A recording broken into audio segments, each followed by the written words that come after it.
bien voilà, on est en direct, il est 19 h moins 1 ou 2 minutes et ben, je vois qu'il y a déjà une personne qui regarde, très bien, mais bienvenue, bienvenue dans mon salon, vous le savez désormais, chaque semaine dans mon salon. Ah attendez, je vais couper le son de ça. Ah, voilà, dans mon salon, chaque semaine, on va parler d'économie. La semaine dernière, j'ai eu le plaisir de recevoir Philippe Daly de la CCI de la Creuse. Et cette semaine, on va parler de la santé avec Thomas Roux. Comment ça va bien, Thomas? Eh bien écoute, ça va très bien Bruno, merci beaucoup de m'accueillir dans ton salon. Alors Thomas, alors regardez, vous allez voir, on a un petit exercice de micro, ça c'est un montage. Alors je m'excuse déjà auprès de Sébastien Lecoeur qui fait de la radio et qui sait comment on fait du son, auprès de Morad et qui sait comment on fait du son et des images. Et moi bien sûr, je suis nul, mais j'ai monté le micro et ça, on va se débrouiller, on va y arriver. Toujours est-il que c'est pas tellement le micro qui est intéressant, ni le petit arbre là-bas déplumé qui est intéressant, c'est de quoi on va parler aujourd'hui. Aujourd'hui, je voulais qu'on parle de l'économie de la santé avec Thomas Roux. Thomas Roux, donc, il est directeur de la Polyclinique de Limoges. Il va nous dire en quoi consiste son travail, il va nous dire ce qu'il fait, ce qu'il gère, etc., etc. On va parler également des métiers de la santé. Mais pour commencer, vous le savez, les gens qui mettent un pied dans ce salon, je leur demande un petit peu qui ils sont, d'où ils arrivent, qu'est-ce qu'ils veulent faire, etc. Donc déjà, ma première question, Thomas, c'est quand tu étais petit, est-ce que tu avais déjà envie de diriger un hôpital ou une clinique? Écoute, je vais pas te mentir, non, c'était absolument pas mon projet premier. Quand j'étais petit, je voulais être champion de tennis. Voilà. Eh Et oui. puis tu vois, je suis pas resté petit, donc je suis pas devenu champion de tennis. Alors, champion de tennis, bon voilà, peut-être un peu de voile aussi, peut-être, non? On en parlera un petit peu plus Un petit tard, peu, tu, ouais. tu me diras. Alors, Thomas, aujourd'hui, tu es le directeur de la Polyclinique de Limoges, donc qui regroupe les émailleurs et Chaigneux. Avant ça, c'est là où je t'ai rencontré. Je crois que je t'ai rencontré le premier jour où tu as pris ton Ouais, poste à Esquirol. J'étais en exactement. tournage là-bas, C'est vrai, sur le C2RL. c'est vrai. Euh, donc tu as dirigé un hôpital, un centre hospitalier, tu diriges une clinique aujourd'hui. Pour des gens comme moi qui ne savent pas trop, comment on accède à ces postes? Quel a été ton parcours scolaire, universitaire et professionnel? Alors écoute, je suis donc directeur d'hôpital. Et pour devenir directeur d'hôpital, on passe un concours. C'est le concours de l'école des hautes études en santé publique, qui a la bonne excuse de se trouver à Rennes, donc en Bretagne. Et la plupart des directeurs d'hôpitaux ont un parcours assez varié, puisque tu as trois façons d'accéder au concours directeur d'hôpital. D'abord un concours externe, comme des gens comme moi qui avons fait des études, et juste après les études, on passe ce Et concours. quelles études? Tu as fait des Moi études j'ai dans fait des quel études de domaine? droit, D'accord. Tu droit aurais pu faire public et droit de d'autres la santé. études ou pas? C'est histoire d'arriver à un niveau d'études pour passer le concours ou alors Alors, il faut faire droit pour passer ce concours-là? non, non, non, non. Heureusement, il y a des parcours très variés. Beaucoup de gens ont fait Sciences Po, donc il y a un parcours Hum. assez généraliste. D'autres ont fait de l'économie. Il y a d'autres voilà, d'autres voies pour D'accord. accéder à ce concours. La seule condition, c'est d'avoir. Alors, à l'époque, c'était une maîtrise. Maintenant, c'est un master 1 pour D'accord. pouvoir donc accéder en fait au concours. Et puis, tu as un deuxième concours qui est le concours interne, qui permet à des gens qui ont déjà justifié d'années de travail de pouvoir aussi accéder à ce concours. Et puis, il y a un troisième concours qui est finalement assez peu connu, qui permet à des personnes qui ont eu des fonctions électives ou des fonctions dans des associations de pouvoir aussi passer le concours et, D'accord. si ça se passe bien, donc d'être aussi admis à l'école des hautes études en santé publique. Très bien. Bon parcours. Bon parcours. Enfin, bon, vous l'avez compris, Thomas Roux, il a travaillé à l'école. Hein. C'est pas comme certains que je connais qui n'ont rien fait et qui, bien sûr, aujourd'hui, ben, le payent. Bon. Thomas, tu es arrivé en Haute-Vienne, tu n'es pas d'ici, hein, Non. tu vas nous dire d'où tu es. Donc, quelques temps à Esquirol, au CH Esquirol, et puis aujourd'hui directeur de la Polyclinique. Euh, Qu'est-ce qui t'a fait rester en Haute-Vienne? Parce que c'est ça en fait, ok, t'as pris deux postes chez nous, mais après Esquirol, t'aurais peut-être eu la possibilité de partir dans une autre région, dans un autre département, sur un poste similaire. Pourquoi es-tu resté chez nous? Est-ce que tu vas nous dire que la Haute-Vienne est un département accueillant? Ah oui, je te le confirme, c'est très accueillant. D'abord, on y est bien. D'abord, c'est une question familiale aussi, hein. Nos filles qui sont à l'école Limoges se plaisent énormément. Mon épouse a son travail aussi, donc on n'avait aucune envie de quitter la Haute-Vienne. Je dirais que le seul inconvénient, c'est que c'est un peu loin de Saint-Malo. Voilà. Eh oui. Mais c'est vraiment le seul inconvénient que je pourrais souligner pour la Haute-Vienne. Mais sinon, on y est bien, la qualité de vie, la possibilité aussi d'accéder... alors, en ce moment, c'est un petit peu compliqué, mais à beaucoup d'actions culturelles, c'est très bien. Très bien. Bon, de toute façon, il n'avait pas vraiment le choix. Faut être clair. Mais c'est vrai que s'il est resté, c'est parce qu'il s'y sent bien. Sinon, j'aurais pas posé la question. Ok, Thomas, on te connaît un peu mieux. On a compris que tu arrivé de Saint-Malo. Euh, Tu es ici pour qu'on parle de l'économie de la santé. C'est vrai que je l'ai dit dans les bandes annonces. En France, on a peut-être la sensation que la santé ne coûte rien parce que on a la chance d'avoir un système de protection sociale qui fait que soit on ne fait pas l'avance, soit on est remboursé. Enfin bref, on est très équipé. Euh, il n'empêche quand même que la santé a un coût. Avant que tu nous expliques un peu quels sont ces coûts justement, surtout dans cette période, je voudrais que tu nous expliques simplement quelle est l'économie, quel est le modèle économique d'un hôpital ou d'une clinique. Alors, si tu veux, le modèle économique est assez complexe parce qu'il est différent en fonction des maladies, des pathologies qu'on va prendre en charge. Et que ça vaut pour un établissement privé comme pour un hôpital public. Si tu gères des activités de médecine, de chirurgie, d'obstétrique ou de maternité, le système d'allocation des ressources est en fonction de l'activité générée. C'est le principe de la tarification à l'activité. C'est-à-dire que chaque pathologie, chaque séjour va donner lieu à un tarif, une traduction en fait financière que va toucher l'établissement. D'accord. Mais tiens-toi bien, ça va aussi être en fonction de ta durée de séjour et des comorbidités que tu as. D'accord. Et pour rajouter de la complexité, oui. C'est quoi? Il faut juste le dire aux gens. Par exemple, pour une prothèse de hanche, si tu as 50 ans ou si tu as 95 ans, le tarif ne sera pas le même parce que la prise en charge en fait sera différente et que ça va peut-être entraîner donc des coûts supplémentaires parce que tu as développé d'autres pathologies autour en fait de ce traitement. La difficulté, si tu veux, c'est que ces tarifs changent aussi tous les ans. Donc tu vois la difficulté pour l'ensemble des établissements d'ajuster au mieux les prévisions d'activité et les prévisions de ressources. Lorsque tu gères des activités de psychiatrie ou de soins de suite et de réadaptation, tu n'es plus dans le cadre de la tarification à l'activité, tu es dans un modèle de dotation de financement. C'est-à-dire que tu reçois tous les ans en fait une somme. Et là, l'activité n'est pas forcément prise en compte, ou alors de manière très très partielle. Donc ça change vraiment ta façon de travailler. Et il faut savoir que ces ressources, ça correspond à environ 80% du chiffre d'affaires d'un établissement. Donc, tu vois, c'est pas négligeable, c'est un impact aussi considérable. Donc on part de l'activité qui va générer des ressources, qui va générer des moyens et qui va donc générer des dépenses. Donc c'est un exercice budgétaire qui est toujours très difficile. Et la période actuelle, si tu veux, a révélé aussi un certain nombre d'autres difficultés, mais qu'on aura l'occasion d'évoquer ensemble. Alors c'est clair, aujourd'hui, on va y venir tout de suite d'ailleurs.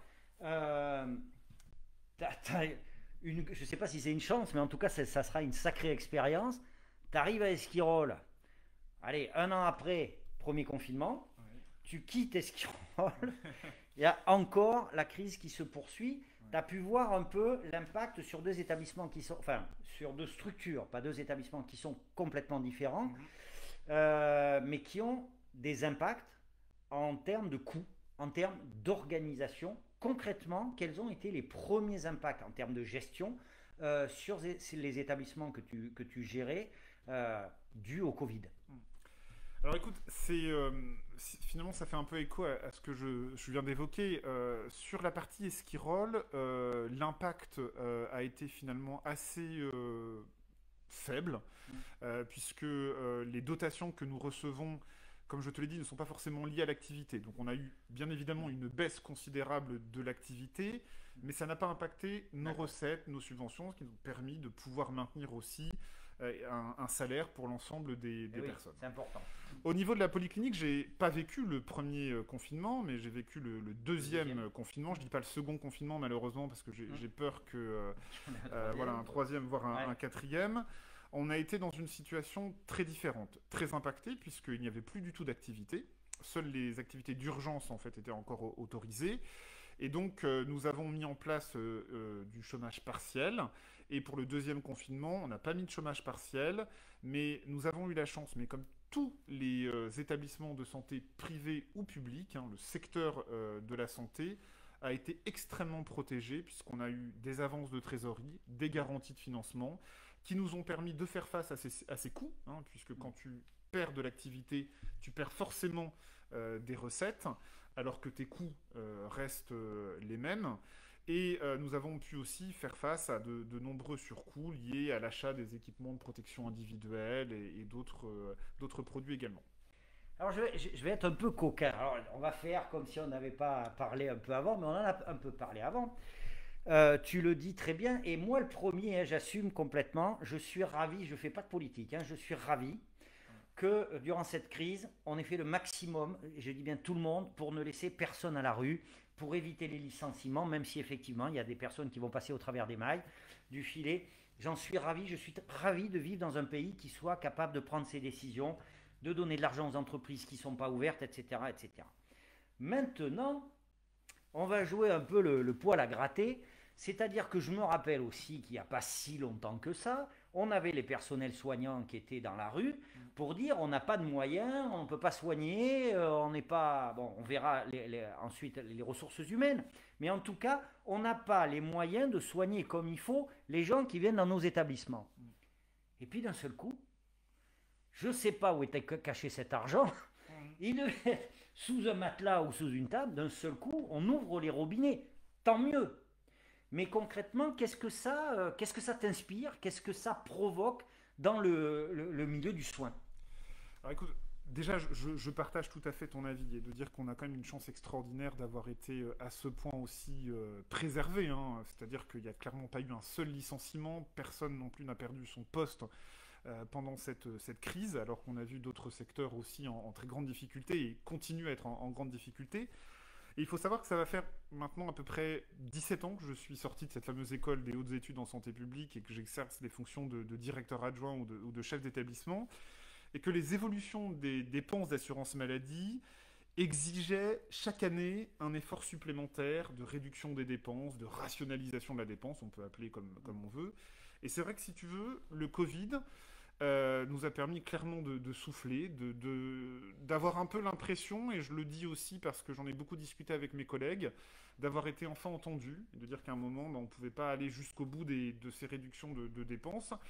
Mais ça ouvre d'autres aussi perspectives. Alors des perspectives assez positives, en disant qu'il y a une forme de reconnaissance aussi du travail des médecins et des soignants, parce que le Covid a aussi...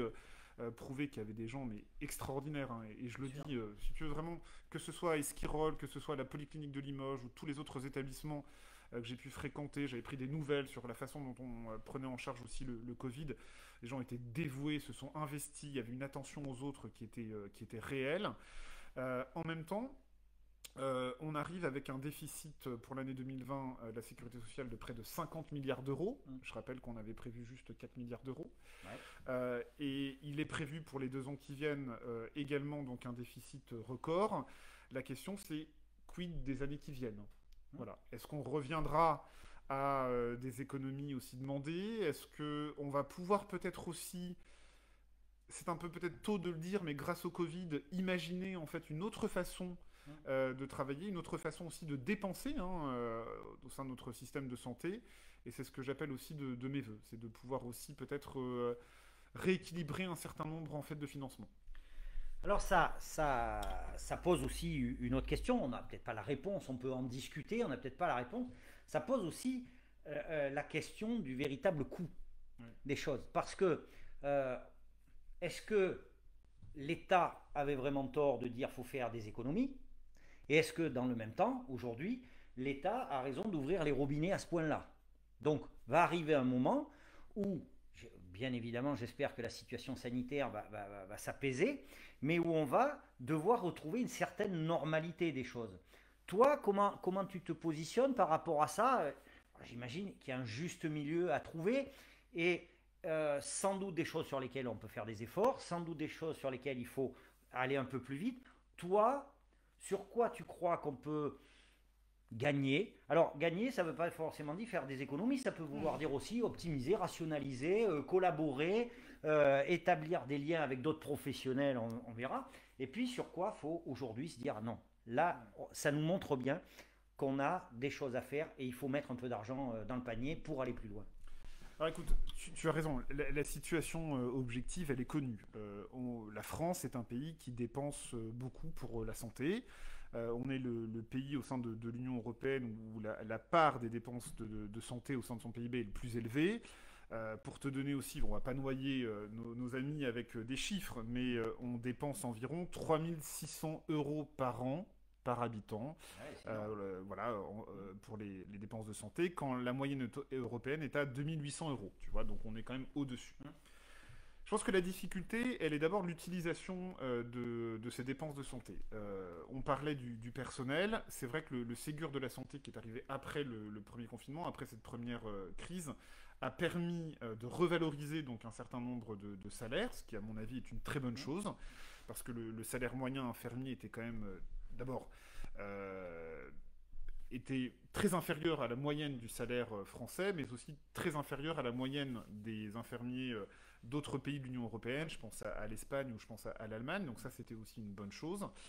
Je reste néanmoins persuadé qu'on devrait peut-être utiliser autrement l'argent donc, qui est aujourd'hui dépensé pour la santé. Je pense d'abord à la prévention. On est vraiment un mauvais élève, si tu veux. On dépense à peine 2% des dépenses d'assurance maladie pour la prévention. Je pense que ça, c'est un sujet sur lequel on devrait investir davantage, qui permettrait déjà de réduire les coûts au niveau de l'hospitalisation. Et puis, je pense qu'on devrait mettre aussi davantage de liens entre l'ensemble des secteurs, le secteur hospitalier, le secteur de la ville, le secteur médico-social, qui permettrait d'éviter de très nombreuses ruptures dans les parcours, dans les prises en charge aussi, et donc voilà, des hospitalisations qui seraient tout à fait évitables. Il y a de vrais chantiers, si tu veux, qui peuvent être menés, et j'aimerais qu'on utilise cette crise pour pouvoir commencer donc à y réfléchir et à mettre en pratique assez rapidement donc ces propositions. Alors c'est vrai que c'est intéressant tout ça, c'est des chantiers, moi en plus qui font écho à d'autres activités que je peux avoir. Je vais apporter aussi ma pierre à l'édifice. C'est vrai que j'ai la chance de travailler avec notamment le CH Esquirol par rapport. Et je trouve que les portes sont en train de s'ouvrir. Tu y as participé d'ailleurs.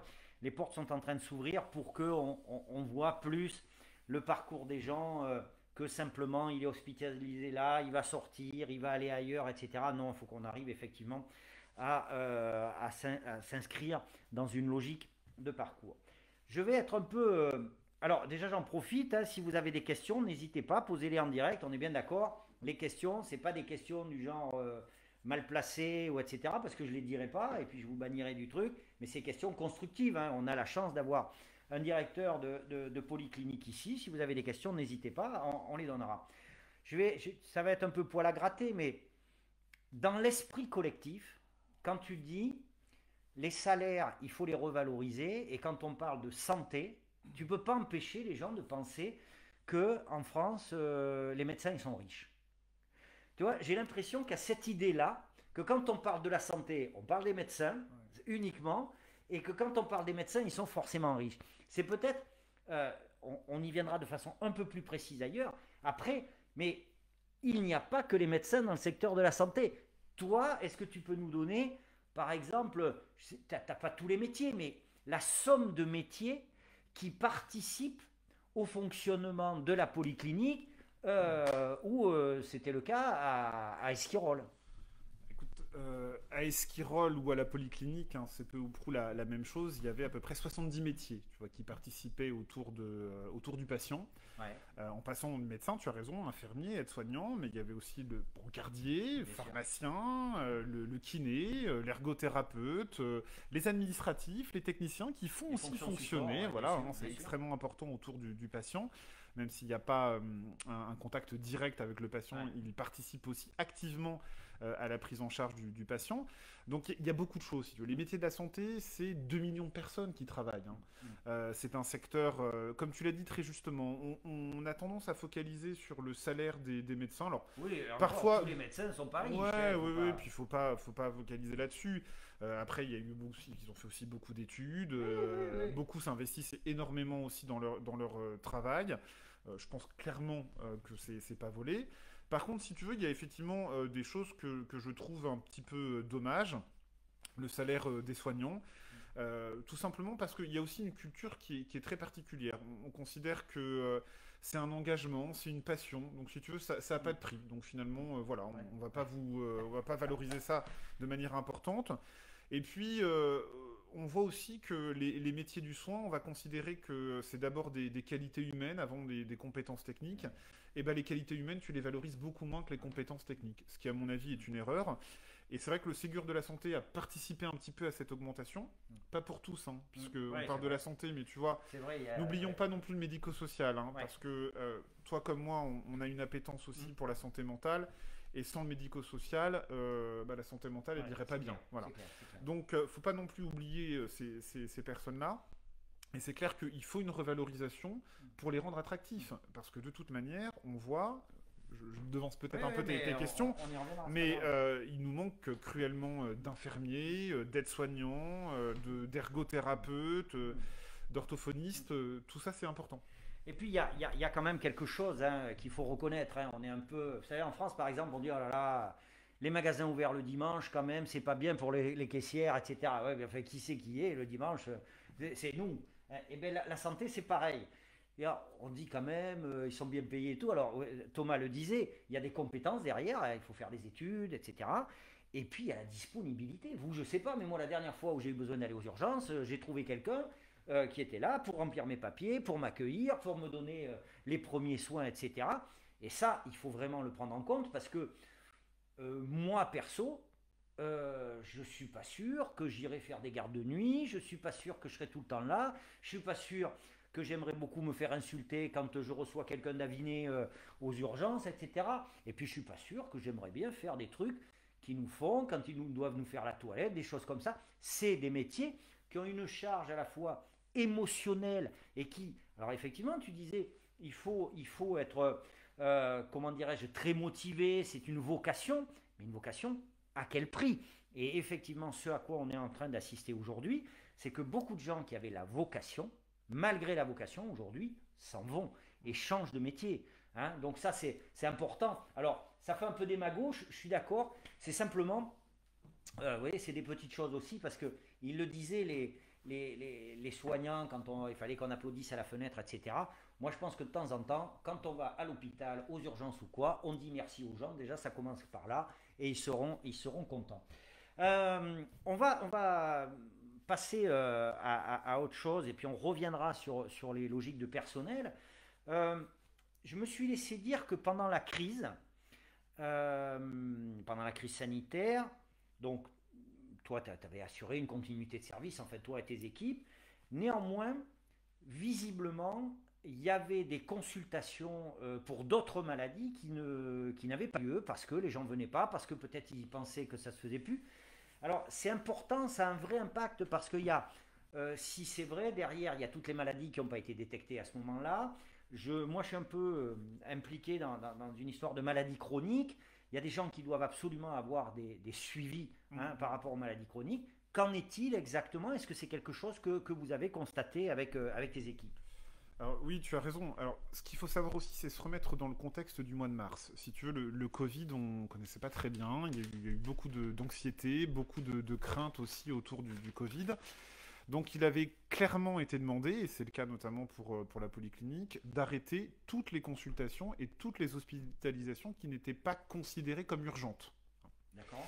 Comme vitales. Les hospitalisations. Voilà, quand je dis hospitalisation, ça veut dire aussi des opérations chirurgicales au bloc opératoire ou des hospitalisations médecine. Les consultations avaient été aussi arrêtées. Ah d'accord. Ah oui, les consultations avaient été aussi arrêtées. D'accord. Donc clairement, il y a eu cette période où on a un peu tâtonné, on ne savait pas ce qui s'est passé. Ensuite, lors du deuxième confinement, cette deuxième vague Covid, on a tiré les conséquences de cette première vague. Il y a eu beaucoup d'études qui ont été faites. où il y a eu un véritable renoncement aux soins. Et ça n'a pas été possible.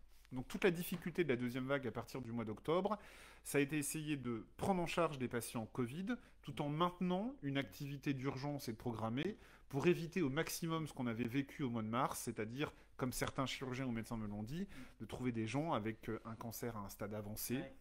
Donc, comme tu l'as souligné très justement, des maladies chroniques qui n'avaient pas été régulièrement en fait prises en charge, donc avec une aggravation aussi de l'état des patients. Et ça a été une difficulté majeure. Pour le premier confinement à Esquirol, toute la difficulté a été aussi, puisque tu sais que les maladies mentales malheureusement créent parfois beaucoup d'isolement. Et il a fallu travailler pour essayer, sans présentiel, mais avec une présence aussi téléphonique, parfois quand c'était nécessaire, se dire il faut qu'on vous voit, hein, voilà, on va aussi braver un peu les interdits, on va vous voir aussi parce que c'est important. Et ça, je pense qu'on a vraiment réussi à ne pas perdre de patients pendant ce mois de mars, pour dire voilà, on va assurer une continuité donc des soins, qui est une continuité un peu particulière, un peu atypique. On n'avait jamais vu ça par téléphone, mais on a le personnel soignant et médical qui a fait un boulot extraordinaire, qui a appelé régulièrement les gens pour savoir comment ça allait, comment vous allez, etc. Donc, lors d'une troisième vague, il va falloir continuer aussi cet équilibre entre isoler les gens Covid pour éviter toute contagion et maintenir à tout prix des consultations et des hospitalisations. Alors après je le reconnais aussi, je suis l'information. C'est vrai que les structures médicales en France sont pas des structures qui communiquent. Non. C'est pas leur vocation. Et c'est vrai que moi j'ai pas vu beaucoup de messages en disant continuez de venir nous voir, continuez de venir postuler, continuez de venir consulter, on est ouvert, etc. Ça après voilà. Mais c'est vrai que c'est pas un message qui est passé. En tout cas c'est passé, mais peut-être par d'autres biais, notamment par le biais associatif, où les associations de patients, de malades, voilà, ont communiqué. Bon, on a vu ça. Moi, je voulais savoir, on va attaquer le côté RH, un peu le côté gestion du personnel. Avant d'aller un peu plus loin, c'est dans quel état sont les équipes aujourd'hui ? Écoute, c'est difficile de répondre à cette question parce qu'on est encore en pleine crise. Donc c'est compliqué de savoir exactement comment les gens vont. Alors, je vais régulièrement voir les équipes, en particulier celles qui prennent en charge donc, les patients Covid de la polyclinique. Elles vont pas bien. Elles vont pas bien parce que ça a été, comme je te l'ai dit, une période, et c'est encore une période très anxiogène. On ne sait pas comment on va aussi s'en sortir. Je crois qu'elles ont fait preuve d'une faculté d'adaptation, de réactivité qui est très grande. Mais à un moment, on tire tout le temps sur la ficelle. Et si le premier confinement, la première vague du Covid, on a pu comprendre qu'il fallait vraiment créer de nouvelles organisations, s'adapter, faire le chemin en marchant. La deuxième vague, ça a été beaucoup plus difficile d'accepter de revoir les choses, de fermer des unités, de dire tiens, demain vous allez plutôt travailler sur l'unité Covid, etc. Donc je pense que c'est extrêmement fragile. Donc il faut qu'on fasse extrêmement attention. Je pense qu'en tant que manager, ça fait partie vraiment des soucis qu'on a. Est-ce que les gens vont bien ? Est-ce que les gens sont prêts à continuer en fait ce travail, parce que tu sais, des patients bien soignés, c'est parce qu'on a des professionnels qui sont bien dans leur peau. Et ça, c'est extrêmement important. Et je pense qu'aujourd'hui, la préoccupation majeure des directeurs est vraiment en fait la santé et le bien-être de notre équipe. Et ça, c'est toujours très délicat. Alors, on est en plein dedans, ce fameux personnel suffisant, insuffisant. On a abordé la thématique de la valorisation financière. On le sait aussi, alors même si c'est important dans ce métier, une fois que tu as réglé l'histoire de l'argent, tu n'as pas tout réglé. Il y a des problèmes d'attractivité, il y a des problèmes de disponibilité, il y a des choses qu'on peut comparer. Je disais tout à l'heure le fait d'être pas corvéable, mais il y a toujours besoin de quelqu'un à l'hôpital, il y a toujours besoin de quelqu'un pour soigner. C'est un peu comme dans les restos. Les restos, ils commencent à changer leurs heures parce qu'on ne peut pas demander aux jeunes d'être ouverts jusqu'à 22h tous les jours, 23h, etc. On en est où de ça ? Toi, par exemple, quand tu recrutes, est-ce que tu arrives à recruter facilement ? Ça, c'est la première chose. Deuxièmement, mais ça, c'est vraiment une question de néophyte. Je vois, là, je suis un peu concerné par des études de médecine. Moi, quand je vois le peu qu'on prend, c'est normal que je ne trouve pas de médecin. Alors, faut me dire pourquoi on prend si peu de médecins. J'ai un peu l'impression aussi que les médecins ont du mal à s'installer. Là, je sors un peu et je trouve qu'ils ne sont pas très volontaires pour s'installer, mais c'est peut-être un choix ou pas. Et puis, il y a toutes ces professions, soit intermédiaires, soit infirmières, aides-soignantes, etc. Qu'est-ce qu'on peut faire demain pour reformer des équipes de travail, réimpulser une dynamique, voilà. Qu'est-ce qu'on peut faire en sachant bien évidemment qu'il y a de nouveaux enjeux qui se posent parce que tu le disais tout à l'heure, il va falloir beaucoup travailler sur la prévention. On a développé de nouvelles façons de travailler auxquelles il va falloir s'adapter. Concrètement, quel point de situation tu peux faire par rapport à cette thématique et quelles sont tes propositions ou à quoi tu penses quand tu penses à ça? Écoute, je vais faire juste un petit point sur les médecins, parce que je pense que tu as raison, hein. Alors, pendant très longtemps, beaucoup de discours ont dit non, non, mais on a suffisamment de médecins. La difficulté, c'est la répartition des médecins sur l'ensemble du territoire. Parce que tu sais qu'il y a ce principe de liberté d'installation, qui est le corollaire aussi du libre choix du médecin traitant, hein, que nous avons aussi. C'est pas vrai. Objectivement, donc, on a quand même moins de médecins par rapport à la moyenne donc, des pays de l'Union européenne, environ 3 médecins pour 1000 habitants. Tu vois, la moyenne, c'est 3-6, je crois, au niveau de l'Union européenne. La difficulté, c'est de comprendre que l'état d'esprit de nos jeunes médecins a changé.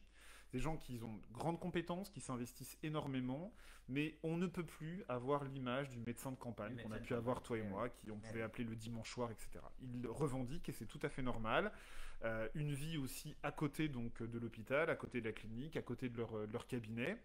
Donc c'est de pouvoir travailler aussi comme ça, d'être également, je pense que l'exercice solitaire de la médecine ne fonctionne plus. Ils souhaitent aussi travailler en groupe, donc c'est ça qui rend les choses aussi difficiles dans des territoires un petit peu ruraux, dans des territoires oubliés. Donc il faudra réfléchir à comment organiser les choses avec ces principes-là. Ensuite, je pense, et tu l'as dit très justement, ce sont des métiers, les métiers de la santé, qui nécessitent aussi un investissement et qui nécessitent aussi un vrai sacrifice sur le plan personnel. Hein, les jeunes soignants que nous avons, bien, ils acceptent aussi de faire un week-end sur deux, de travailler un week-end sur deux, un week-end sur trois, malheureusement avec un taux d'absentéisme parfois relativement fort, et bien c'est plutôt un week-end sur deux, et ça a forcément des répercussions sur ta vie privée. Donc c'est pas très attractif quand on dit ça. Si en plus on leur dit qu'ils sont pas très très bien payés, il faut vraiment qu'on arrive à trouver d'autres moyens en fait d'être attractifs. Alors ça va être des projets aussi, fédérer des gens autour de projets. Essayer d'innover, d'innover de nouvelles pratiques, imaginer également des évolutions dans la carrière, donner la possibilité à la personne qui vient à la polyclinique ou dans un hôpital de pouvoir aussi progresser, de dire voilà, vous venez avec nous pendant quelques années, vous verrez, on va aussi, dans le cadre d'une promotion professionnelle, vous permettre aussi d'acquérir de nouvelles compétences, pourquoi pas d'exercer de nouveaux métiers. Donc tout ça sont des enjeux sur lesquels on réfléchit depuis aussi de nombreuses années. Il faut qu'on fasse vite parce que dans les années qui viennent, on va avoir plusieurs centaines de milliers d'emplois qui vont être disponibles, si tu veux. Aujourd'hui, on manque cruellement d'infirmiers, on manque aussi d'aides-soignants, on manque certes de médecins, mais pas partout. Et ça dépend aussi des structures, des régions aussi. On manque aussi d'autres types de métiers. Et pourtant, les métiers de la santé sont quand même des métiers très intéressants. D'abord, très très variés. Ensuite, du CAP à Bac+10, tu peux avoir accès aussi donc, à différents métiers. Et je pense que c'est un vrai projet aussi d'avenir. Mais il faut qu'on donne vraiment de l'attractivité, qu'on leur donne envie, qu'on donne envie aussi aux personnes de venir s'installer dans ces fonctions. De toute façon, alors, c'est clair qu'il faut, à chaque chose malheur est bon, comme on dit, hein, il va falloir se poser les vraies questions. Là, on est dans des phases de réaction par rapport à la situation que l'on vit. Il faut qu'on en profite effectivement pour théoriser un certain nombre de choses, notamment ça en fait partie. Comment demain amener plus de gens vers le secteur de la santé? On voit aujourd'hui à quel point c'est important. Bon, il faut espérer qu'on va à la fois pouvoir réagir et concevoir, réfléchir, structurer. Regarde, ça fait une demi-heure qu'on est là, déjà, tranquille, à discuter. On va finir, on va juste finir, c'est la dernière question. J'ai pas de questions là, mais moi c'est ma dernière question. Tu es dans le secteur de la santé, toute la journée tu gères une structure, il y a des médecins partout, des infirmiers, des aides-soignants, etc. Et puis le soir tu débauches. Et tu débauches, tu arrives chez toi, et même si tu étais à l'hôpital, à la clinique toute la journée, ou à la polyclinique toute la journée, le virus est par là.